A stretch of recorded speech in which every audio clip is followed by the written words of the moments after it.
Buenas tardes, yo soy Víctor y en este video les voy a hablar de la grotocronología con base en la lectura Grotocronología y la prehistoria del suroeste de América, de la autora Louisa Stark.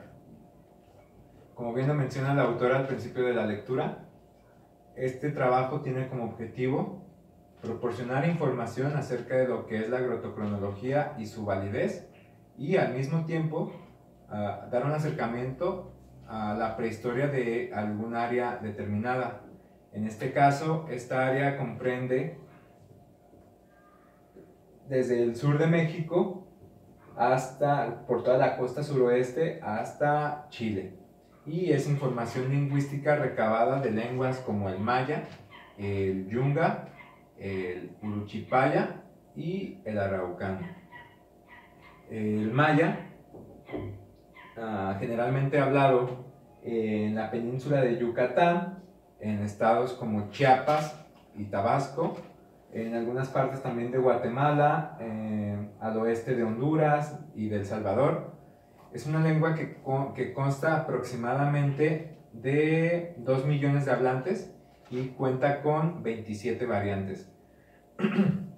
Recientemente, mediante un estudio comparativo, se demostró que las variantes del maya estaban emparentadas con algunas lenguas del sur de América, como son las que ya mencioné, el yunga, el uruchipaya y el araucano.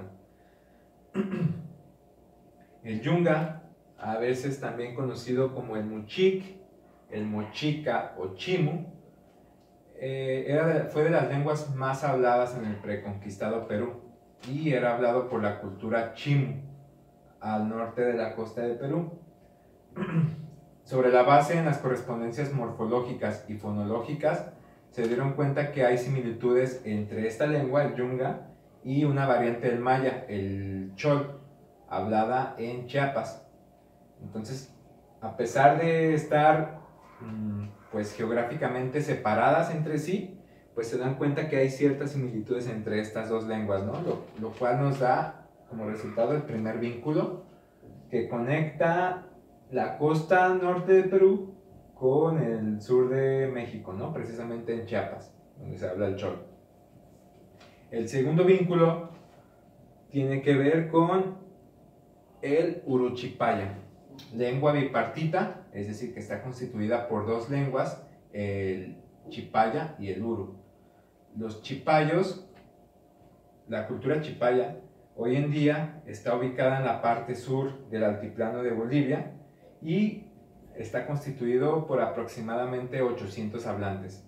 Por otro lado, el uru, lengua hermana del chipaya, apenas logra constituir un pequeño grupo de hablantes, los cuales están ubicados en los alrededores del lago Titicaca y del lago Popo, en el altiplano de Bolivia. Estas lenguas, el uru y el chipaya, son mutuamente inteligibles, es decir, que se pueden entender entre ellas mismas, y se cree que los primeros hablantes de estas lenguas pues fueron también los primeros en habitar las regiones del altiplano de Bolivia.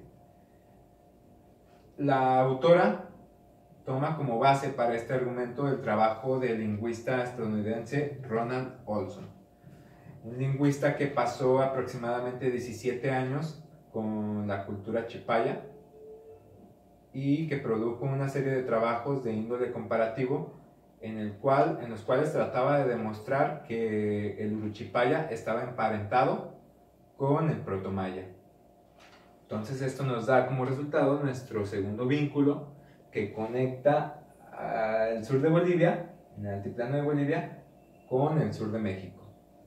El tercer y último vínculo es el araucano, también conocido como mapuche. Es hablado por aproximadamente 50,000 personas en el norte de Chile, adyacente a Argentina, y está dividido por dialectos que son mutuamente inteligibles, es decir, que se pueden entender entre ellos. En tiempos de la conquista, los araucanos estaban localizados en el oeste de los Andes, desde la isla de Chiloé ubicada aquí, en esta parte, hasta el río Chiloapa, acá más o menos por La Serena y Coquimbo. Es al norte de Santiago, de la capital de Chile. Posteriormente, después de la conquista, en el siglo XVIII más o menos, es cuando se extiende hasta Argentina. Entonces tenemos que el tercer vínculo conecta aquí, el Chile, más o menos desde aquí, desde la isla de Chiloapa, hasta pues el sur de México.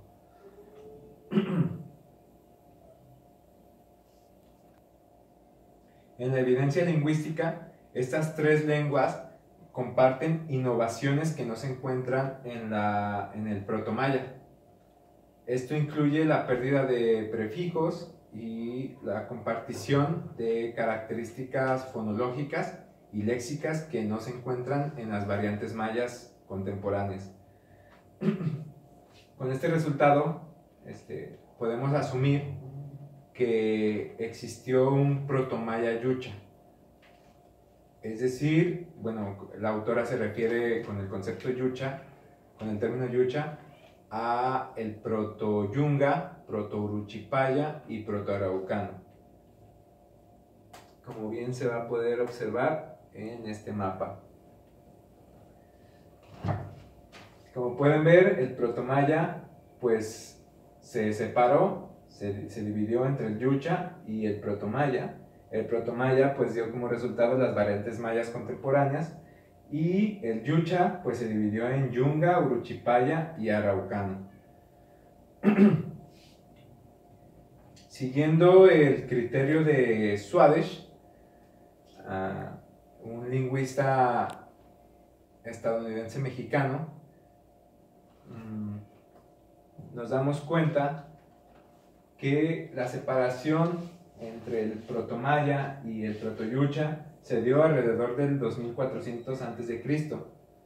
300 años después, el uruchipaya se separa del araucano y del yunga en el 2100 a.C.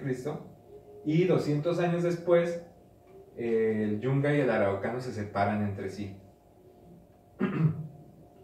Estos datos cronológicos se obtienen de esta forma. Se obtienen una lista de 200 palabras de cada lengua para posteriormente compararlas y darse cuenta del porcentaje de cognados. ¿Qué es un cognado? Para los que no saben, es un término que tiene un mismo orden etimológico, pero una distinta evolución fonética. Entonces, se hace el levantamiento de estas palabras y se observa el porcentaje de cognados o también, por decirlo de otra manera, de parentescos que hay entre estas lenguas, y dio como resultado que el araucano y el yunga comparten 16% de cognados con el uruchipaya, y entre el araucano y el yunga hay un 17% de cognados. Entre el yunga, que es una lengua que se eligió aleatoriamente en representación de las lenguas del sur de América, se comparó con el tzetzal, lengua que se eligió en representación de las variantes mayas, y se dieron cuenta que hay un 15% de cognados o de parentescos entre ambas lenguas. Haciendo un paréntesis, me gustaría explicar más o menos cómo funciona, porque en la lectura no ahonda tanto en el tema, cómo funciona la metodología de Swadesh. Swadesh es un lingüista, bueno, su nombre completo es Morris Swadesh, que vivió de 1909 a 1967. Fue un lingüista estadounidense mexicano, discípulo de Edward Sapir, investigador del UNAM y profesor de ENA. Pues elaboró esta metodología, ¿no? Es como su aporte a la grotocronología, en la cual pues elabora una lista de palabras. Al principio fueron 100 palabras, después se reformuló a 200 palabras, en las cuales pues se se compara entre dos lenguas los parentescos que hay entre ambas. Para tener claro cómo funciona la metodología de Swadesh, es necesario remitirnos a su noción de vocabulario básico. Swadesh tenía presente que en la mayoría de las lenguas está presente los factores culturales, factores culturales y extralingüísticos que afectan en el desarrollo de las lenguas. Esto quiere decir que hay palabras que se obtienen por factores culturales, como por ejemplo la patata, ¿no? Es una leguminosa que es procedente de América y que no existe en el viejo mundo, sin embargo, en el viejo continente, perdón. Sin embargo, hoy en día podemos encontrar designaciones para la patata, ¿no? Otro ejemplo es el caballo. El caballo no existía en América, pero después de la conquista, pues algunas lenguas de aquí de América, pues adaptaron esta palabra a sus lenguas, ¿no? Entonces, Swadesh se da cuenta de que estos factores extralingüísticos pueden provocar un sesgo en la comparación de dos lenguas. Por lo tanto, pues él desarrolla esta idea, ¿no? del vocabulario básico, el cual tiene que estar constituido por palabras o conceptos universales que no pueden ser modificados por factores culturales. ¿Qué conceptos universales pueden ser? No sé, desde agua, no sé, mano, hombre, mujer, día, noche. Son conceptos universales que están presentes pues en todas las culturas, ¿no? De esta manera pues se elimina el sesgo cultural, el sesgo que puede ser resultado de factores culturales. Regresando a la lectura, ya para finalizar, la autora pues da una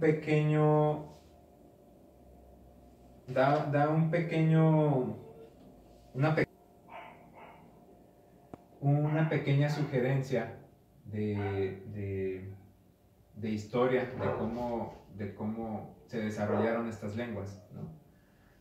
Y bueno, la línea de tiempo nos va a servir para poder ilustrar esta pequeña construcción histórica que hace la autora.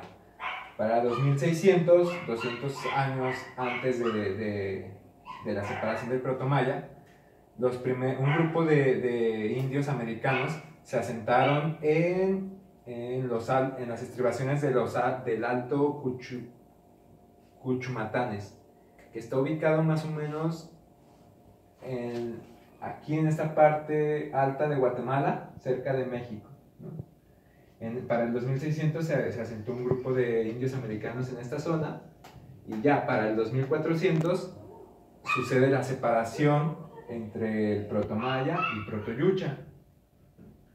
200 años después, en el 2200, no, perdón, 300 años después, en el 2100, los hablantes de Uruchipaya y del Araucano y del Yunga se esparcen.